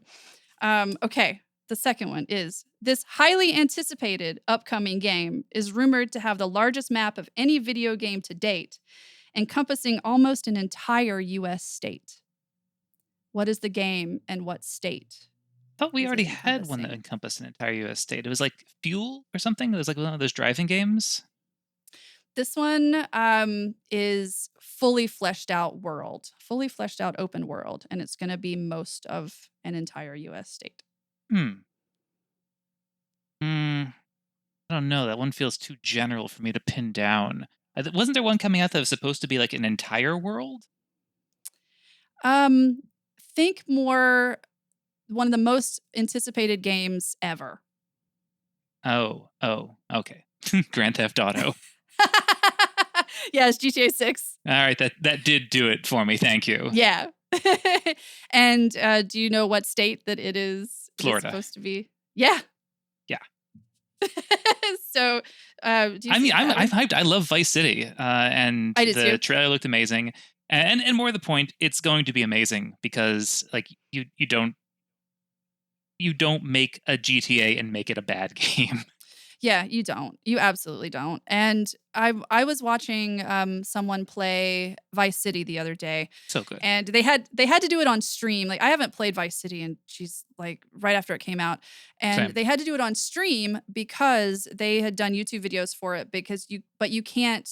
It was before they had any sort of like protections for streamers, so all of the copywritten music gets like DMCA'd almost like immediately. Oh, that's a shame because the music was such a huge part The of music it. is so good. It's so good. So but I was 80s. watching him. He was like, but for streaming, it's different rules. So he's just going to stream GTA, Grand Theft Auto Vice City. And I was thinking about in the context of game dev, it has some of the perfect cutscenes because they're the perfect length.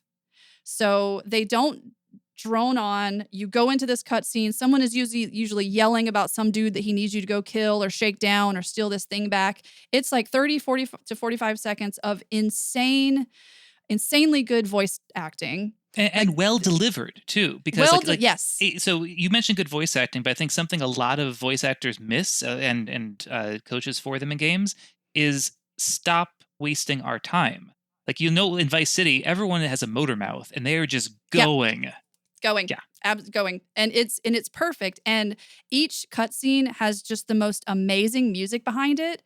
And it's just music that you would have had on the radio in 1987 in Miami. Like it's just, and it fits into the world so much. And it just especially, and I say this a lot on this podcast, if you're of a certain age and you might remember these songs when they were just being played on the radio in the late 80s, early 90s, it takes you there. It takes you right there. And then the cutscene is over and you're back to having fun and doing things that you want. It's perfect. Like 30 to 45 seconds, cutscene is done.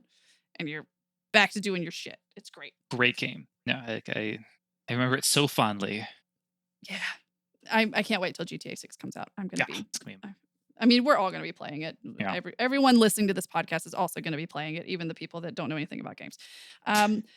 Okay, the next one. In this 2016 sequel to a popular adventure game, you follow hacker Marcus Holloway, who is pursued for a crime he didn't commit, leading him to join elite hacking group DedSec in a fictional U.S. city and its surrounding areas. So I think that's Watch Dogs. Mm-hmm. And this San is the Francisco? sequel. Yeah. See, you're very good at this. I thought I was making these really hard, but you're much better at this than I was hoping you would be. So, I mean, I'm not done yet. Like watching it get stumped on, something really obvious, like on GTA. Well, the first one was the Caribbean, the second one was Florida, and then this one was San Francisco. So far, so good. So, yeah. Did you play Watch Dogs? Yeah. Or did you play the second one? I thought it was really cool. I must say I didn't finish it. Well, it had the curse of Ubisoft open world games where it's just like for instance, I loved Assassin's Creed Odyssey, but I never finished it because, oh my God, that game is huge. I put like 120 hours in. I was just like, I need to move on.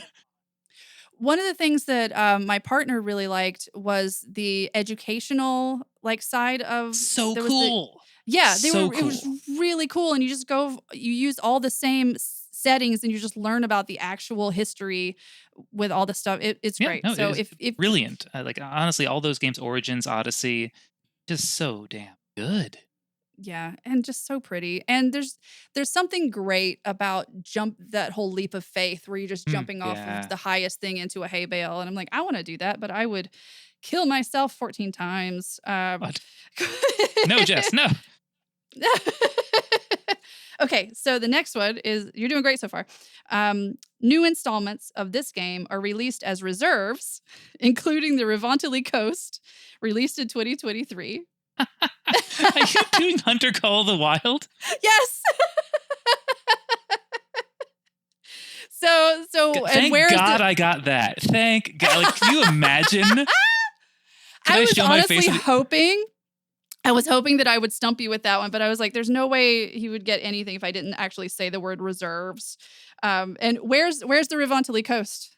Oh, actually, that one's a good question. Is that Spain, Italy? Nope. Crap. Where is that?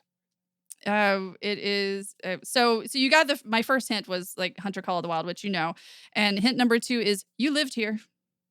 Oh, that's not helping at all. Well, the first one was the Caribbean, the second one was Florida, the third one was San Francisco. Oh, I'm starting to sense a pattern. Would that be in Finland? Yeah, it's the Finland Reserve. Well played, Jess. Also, like, you didn't mention it to your listeners. I was born in the Caribbean, in St. Croix, in the U.S. Virgin Islands. Yeah. If you're curious why, why Caribbean, Florida's already, that's why. Yep. So I was looking for games that were part of like the actual like U.S. Virgin Islands, and there aren't really a lot, but there are a lot that take place in the Caribbean. So I was like, we'll just do the whole area. Nice. Okay. I shouldn't have pointed out any pattern to you. Because maybe you should mix up the other ones that remain now. So now I won't know. I will mix up the other ones. I had the vid. Okay, so let's do this one. So this one, I think this one is actually kind of hard. So in this 2016 action RPG, it's the 5th installment of a series. You play as Adam Jensen, a covert agent with advanced augmentations tasked with unraveling a global conspiracy. Your base is in Prague, but you travel to many locations, including the Middle East. So can you name the game and the Middle Eastern country? I didn't ask for this. That is, of course, Deus Ex. I'm not sure. Prague is Mankind Divided. So it's Mankind Divided. Yep. See, I thought I was going to be stumping you at least with some of these, but you're just like, yeah, right off the bat. I did mention I'm a gigantic freaking nerd. You are a gigantic freaking nerd. So, and of course, the Middle Eastern country is the UAE because you lived in Abu Dhabi. It's specifically Dubai that they go to in Mankind Divided, but yeah, it's UAE. There's also another very good game set in Dubai, kind of like a post-apocalyptic Dubai called Spec Ops: The Line, which is a really fascinating game. I think it came out like around 2009 or 10 or so.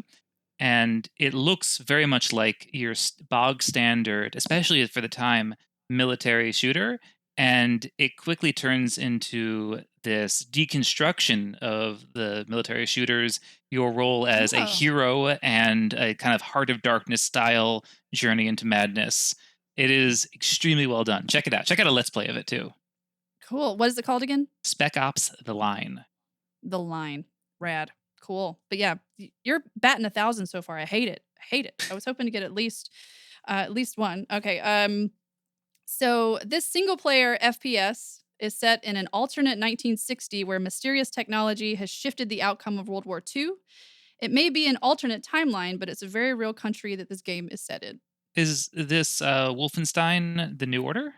It is. So good. That's a great game. So good. And I love that you got a twofer with that one because it was made by Machine Games, also, makers of the Indiana Jones game, and based out of Uppsala here in Sweden.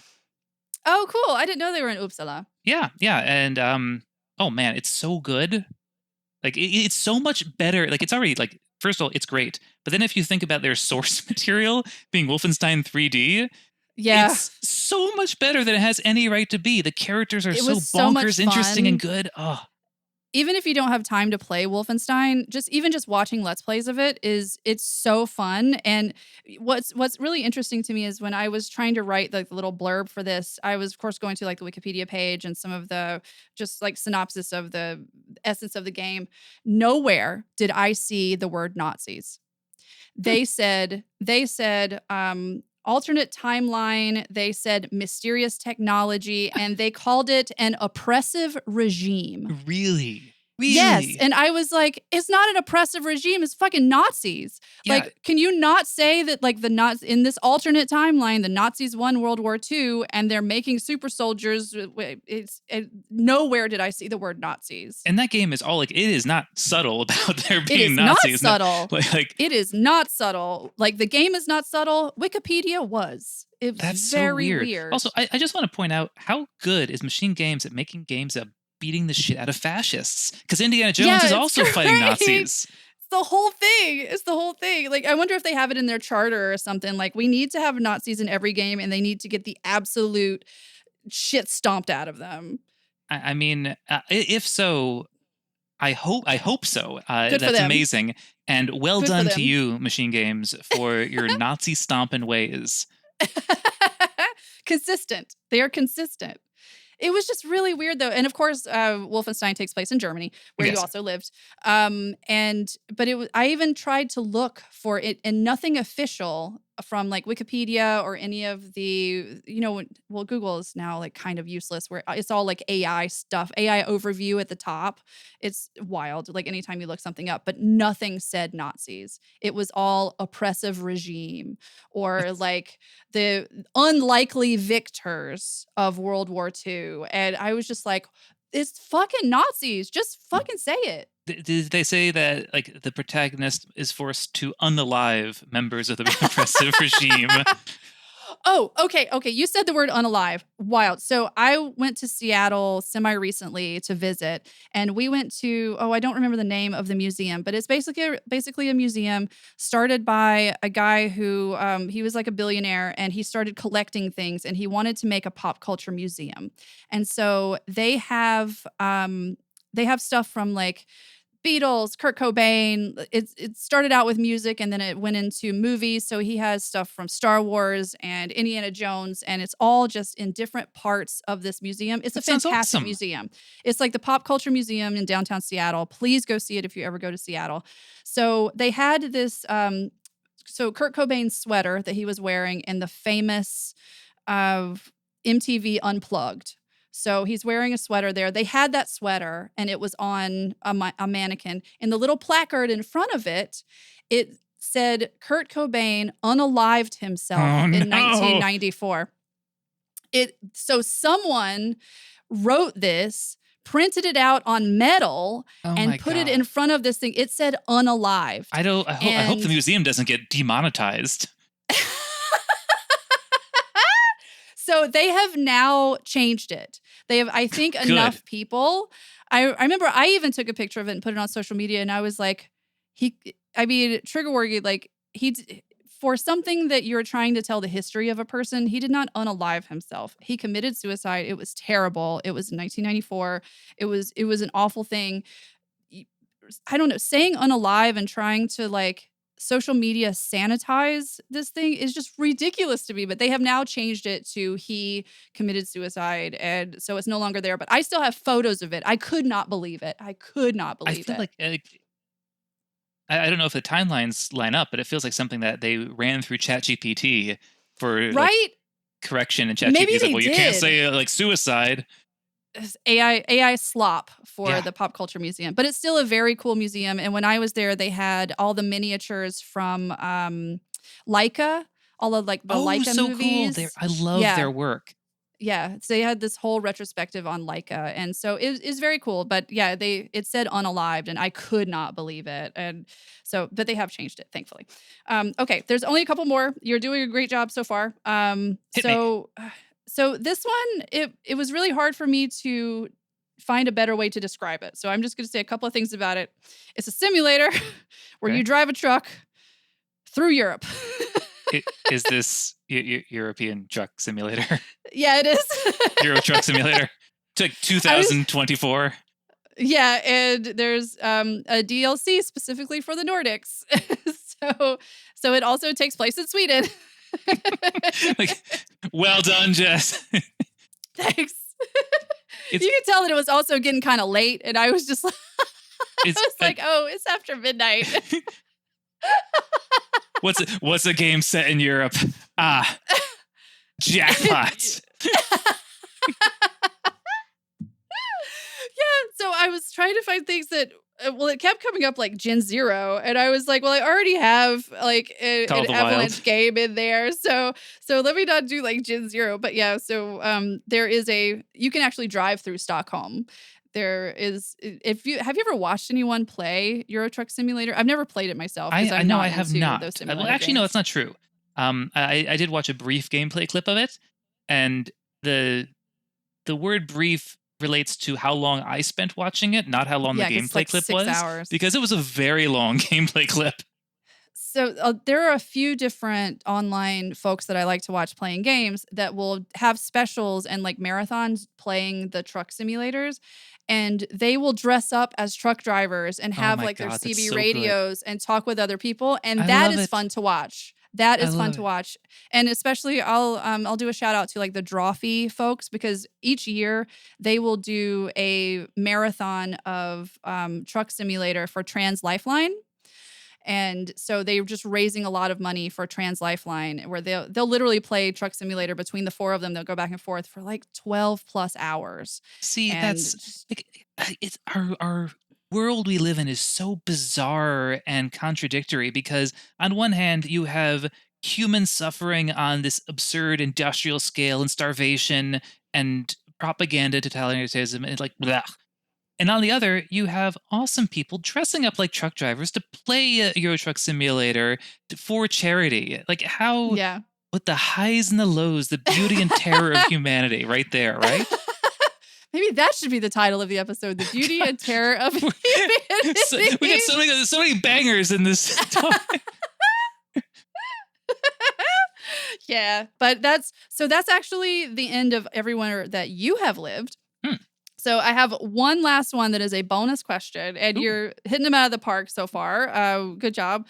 It's a one word description for you, Okay. and you'll for the game and the location, and it's just web slinger.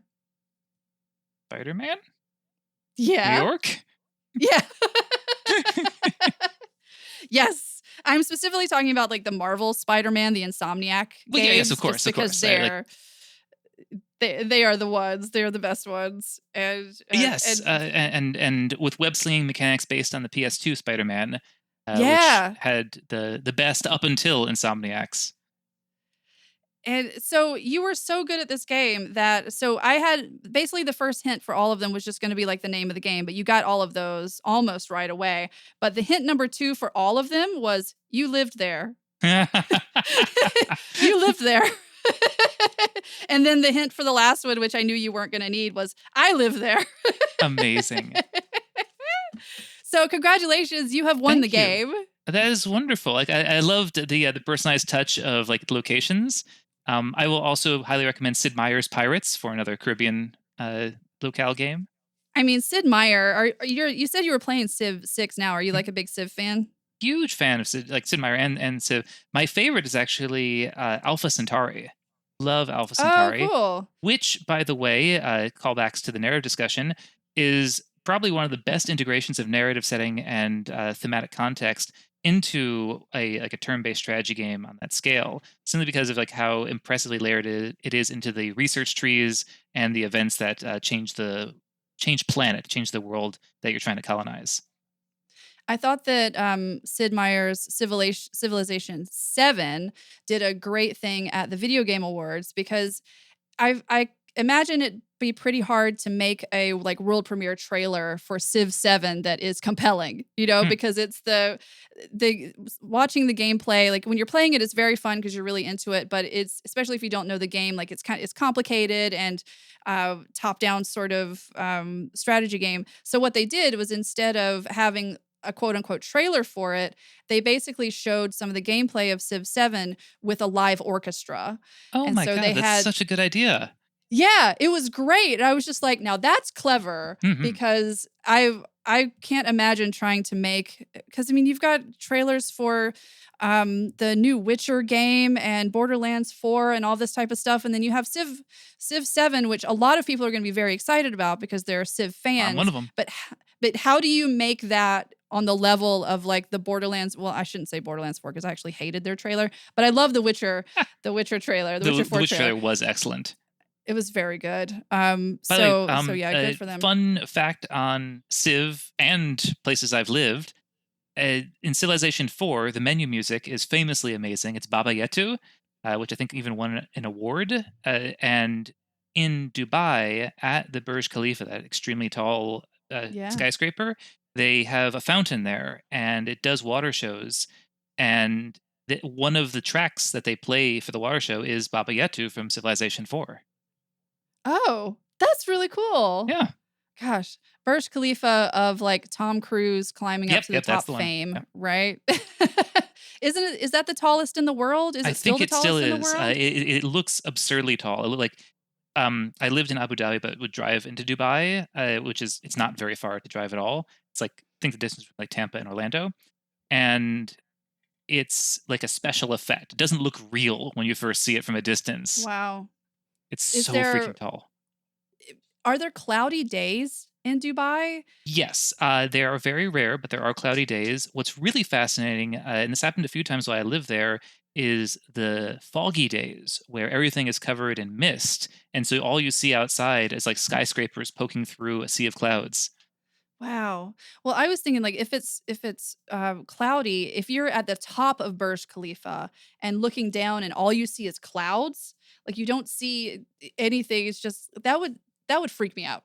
It, First of all, it is well, it'll freak you out no matter what. I've been up there a couple times, and it is just like like I don't have a fear of heights, but it is very tall, and everything yeah, turns I don't into have a fear of this. heights either, but there's a limit. Did you climb it like Tom Cruise? Because if you didn't, I'm gonna think much less of you. I did not. I rode the elevator like a Damn. pleb. Next time. Next Oh time, God. though. Well, we are getting to the end of the podcast. I've taken up no. a lot of your time. It feels like it just like rushed by because I hope our talking to listeners you feel the is same way. I feel like it because like I really did enjoy every moment of this, Jess. This was yeah, great. this is so much fun. Yeah. And where can our listeners find you if you want to be found? I always give that caveat because if you don't want to be found, then that's absolutely fine. I don't want to be found. I don't really look like if you found me, you would be disappointed because I have nothing to like. Because you're not climbing to the top of the Burj Khalifa like Tom Cruise. Exactly right. No, I don't really have a social media presence. So I mean, I've got a Twitter account, but it's been dead for years. So Yeah, don't worry about fuck finding them. me. Find Doctors Without Borders instead, an excellent charity to which you should donate. And if you're Fabulous. curious about the books I've written, check out Freya by Matthew Laurence. Oh, actually, I've got another one. I co-wrote a book on game design with my old boss and instructor, Richard Hall, called Cause and Effect Game Design. So we both wrote Oh, halves fuck of it. yeah. So you can check that too on Amazon as well. Well, you know what I'm going to do? I'm going to link Ooh. both of those down in the show notes because I am a fucking professional. It's the first time I've ever done this. Also, one of my sponsors Right. was a novel, so I'm going to like start doing fucking links Oh in my God, my yes. yes. Absolute So rock I will star. I will link both of those. And so maybe people can, and like you said, if you read both of the Freya books, because Freya is the first one and the second one is Slay, you Yep. said, and you just have to know the ending, which I might end up doing this, reach out to Matthew and he'll send you an ARC copy of the third one and you can have a well-rounded story. I'm Yep, excited. I'll watermark it and everything for you, and you will be an official beta reader for a book that will never be published. And is there anything that you would like to promote? Well, you just promoted your book. So is there anything else that you would like to promote while you're here? Besides that, and Doctors Without Borders, just being excellent to each other. I mean, come on. Yeah. We're on this Yeah. orb of dirt for so little time, relatively speaking. Can't we make Yeah, we the are. best of it and be happy? We can try to be nice to each other. Like as we're speaking right now, the wildfires in LA are still happening, and there's stuff happening all over the world. Just like be kind to each other when especially if you're talking to game devs. People are so mean to game devs Oh online. my Like we're just God, people. yes. We're just people trying to make video games, and a lot of the decisions that you were mad about, we didn't make. It's true. Matt may have made it because he's a narrative No. designer, but I didn't. I'm kidding. I'm kidding. But no, like, the thing is that you're right because, like, the job is to make something fun, and it's so hard, and you're all so mean, and we just want to make you happy. Yeah, shipping anything is hard, and we just want to make people play video games. So Yeah, we love this give us some industry, we love grace. games, and we love you. Yes, you listener.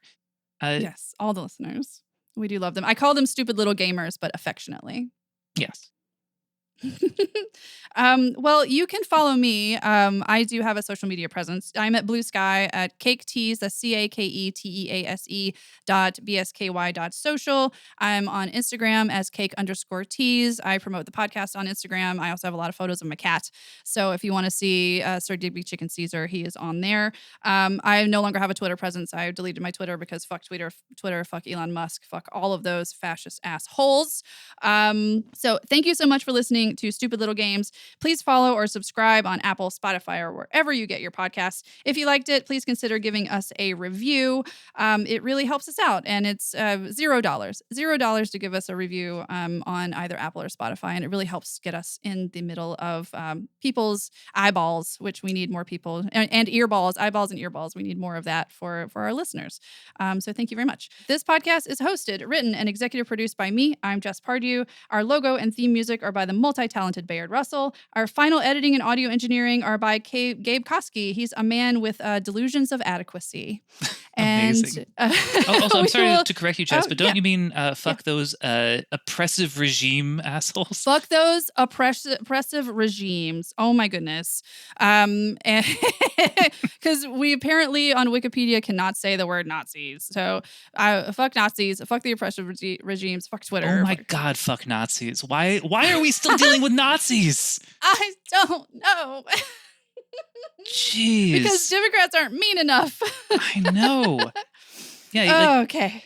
All right. Well, anyway. Yeah, we can have a whole other podcast about that. But Matthew, I appreciate you coming on. I've had a fucking blast, and I hope you have a fantastic rest of your night. Jess, I shall. Thank you so much for having me. I have also had a blast, and I'm going to go and review this podcast right now, like all the rest of you should be doing. Oh, I appreciate that. Well, that's it for us. See you next Tuesday. Goodbye. Bye.